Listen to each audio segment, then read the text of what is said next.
Patriots training camp recap brought to you by Starland Sportsplex and Fun Park in Hanover. Only took me 11 days to get tripped up on that one because it is day 11 of Patriots training camp. They just wrapped up their final practice before the preseason opener on Thursday. And so we got to start with Drake Maye. Today was one of his best days of camp. Struggled a little bit late, but the word I kept going back to, comfortable. He looked comfortable today, and there were a couple of reasons for that we can get into, but I think today's the first day we really saw him in a rhythm. Yeah, especially in the red zone, and I think that accelerates your decision-making for him, and I think he's always been impressive in the red zone. Early throws, I thought, last week, but he had 2 on-the-money back corner pylon throws to Kayshon Boutte, back-to-back throws, and we came out of our seats here up in the show. Hell with the show. We went nuts off the throws to the point where the people that came here today in the rain started chanting, "Start Drake Maye, start Drake Maye." Like, if there was a competition, which there isn't, I would say Maye won the day today. And Jacoby didn't do anything wrong. He didn't do anything bad. It was methodical, steady. I think Jacoby's steady. But you see these pops, these flashes from Maye. 2 big throws there, and I thought he moved well. And some of the teamwork that they did outside. But you can see he's getting better. And that's a big thing. So why do you think he was more comfortable? A couple of things that stood out to me. He was working with the top receivers, and he wasn't working with the top line, but it was some guys coming back from injury, a better line, and I thought he had more time to operate today. Yeah, and that's going to be intriguing for me as we get closer to calling this game on Thursday night. You know, what are the combinations going to be? What's the progress? What's the timetable for Jacoby getting in and out of that game? I think it's going to be 1 or 2 series, and then I think we're getting Drake Maye right away. I think we're going to get Drake Maye first quarter, second quarter, throw a bone to the fans. He's the number 3 pick. You're playing at home, and they'll gauge it, I think, by halftime. Now, if they're getting the crap beat out of them and you can't keep Carolina out of your backfield with the struggling offensive line, there's been injuries in that.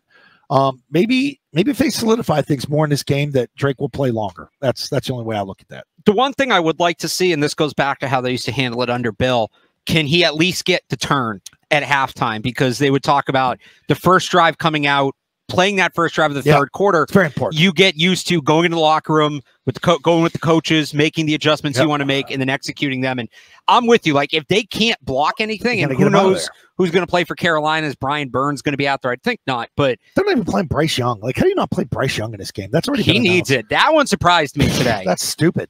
But Gerard Mayo said all 4 quarterbacks are going to play. That doesn't surprise me a ton. Did say everybody who's healthy enough to play is going to play. Now, there's gray area there. There's guys we've been seeing suit up. Tyquan Thornton today suited up but didn't really participate in team drills. Yeah. He told us after practice he's dealing with a soft tissue issue, but am I crazy for thinking we're actually going to see like most of the roster on Thursday? No, I think you are. And I think the coaching staff is new. They need to see it. Yeah. They need to see what it's going to be like. What's the sideline operation going to be? You're dealing with twice as many players. So there's going to be some confusing times, I think, on Thursday night, but they got to be able to work through it. So it's a test for, I think, everybody in the staff. Again, this training camp update is brought to you by Starland Sportsplex and Fun Park in Hanover. Thanks to them for sponsoring us all training camp.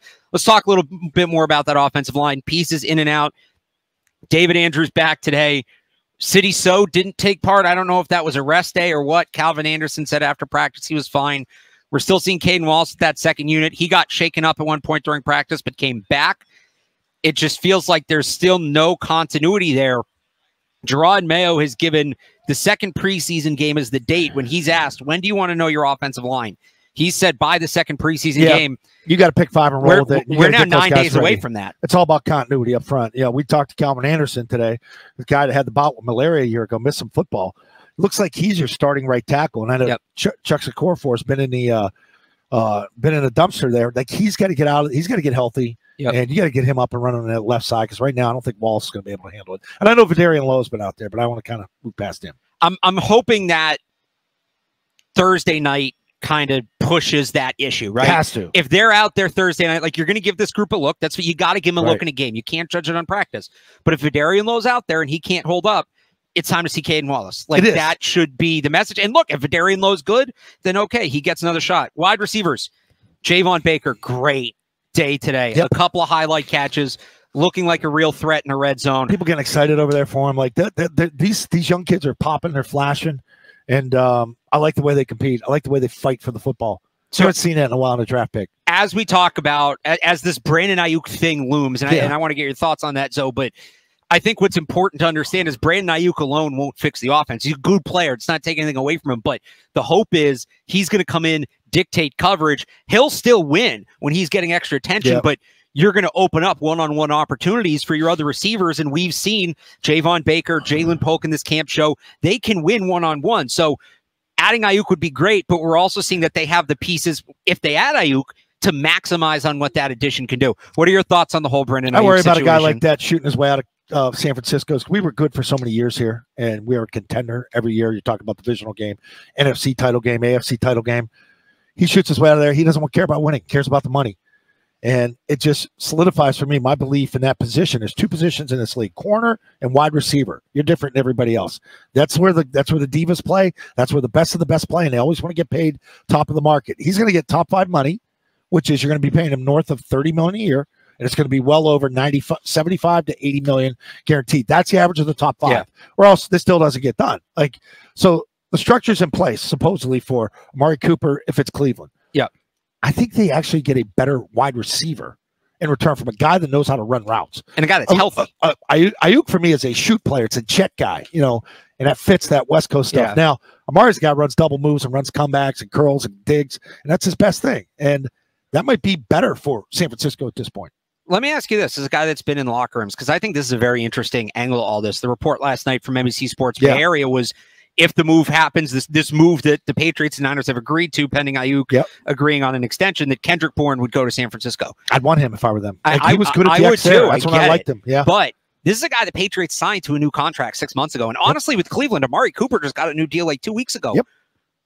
How does that resonate for a player in the locker room and his teammates that you just got paid, the team just made a commitment to you, and before you even play a game, they're talking about moving on? The timing of this is a little sketchy for me. Like, this still feels to me like it should have been done 3 months ago or 2 months ago, maybe around the draft. You knew the player was disgruntled. What took so long to get to this point? And why is it now down to New England and Cleveland? Well, New England has the most cap space, and I think New England's ready to move on for Cooper. He's on that final deal of that year. That what, $100 million No, he contract? got an extension a couple weeks ago because he wasn't happy with it. All right, so there you go. So that's in place. They're gonna have to pay no matter what at San Francisco. That's a head scratcher too for me. Why did that situation sour? That's what I'd be wary and a little bit leery of. They have a weird cap situation because they have a ton of money this year. They got to pay the quarterback next year, and they have negative $35 million in cap next year. They got to pay him, and Trent Williams is kind of holding out too. So I think with Cooper, the idea is you have him for the 1 year, then you move on. With Bourne, it's less money. With Ayuk, he's not going to sign a 1 year deal. No, that's a guy that wants a 5-year contract and makes sense. He's 26 years old. Any thoughts on the defense today? Hard to take anything from today out of the defense. I thought yesterday they had a really good day locking up. I thought there was no separation with the receivers. Today, probably not as competitive for them. And I don't worry about it because you don't have your true ones out there constantly at the first time. We haven't been able to scheme. You haven't been able to play a ton of nickel. But you're seeing good reps out there. You're seeing 32, 22 guys repping it. Really, you're not used to seeing out there. And we're going to see more of Keon White with lesser Judon. Preseason opener coming up on Thursday night here at Gillette Stadium against the Carolina Panthers. Besides the quarterback, so the one player you're looking at the most in this game, the one player you'll be watching the most? That's a good question. I mean, Keon White early for me. Some receivers, any of the receivers, the young ones. We'll see how much Pop Douglas plays because they're going to get him the ball early in the middle.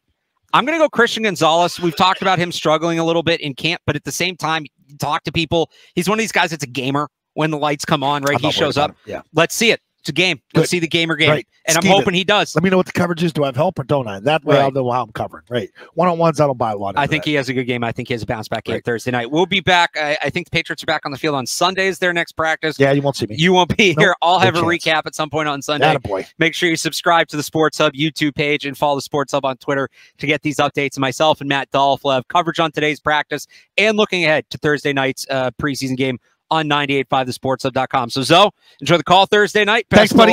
We'll be on Channel 4. Watch it. And you can tune into the game on 98.5 The Sports Hub. For Scott Zolak, I'm Alex Barth. Thanks for tuning in.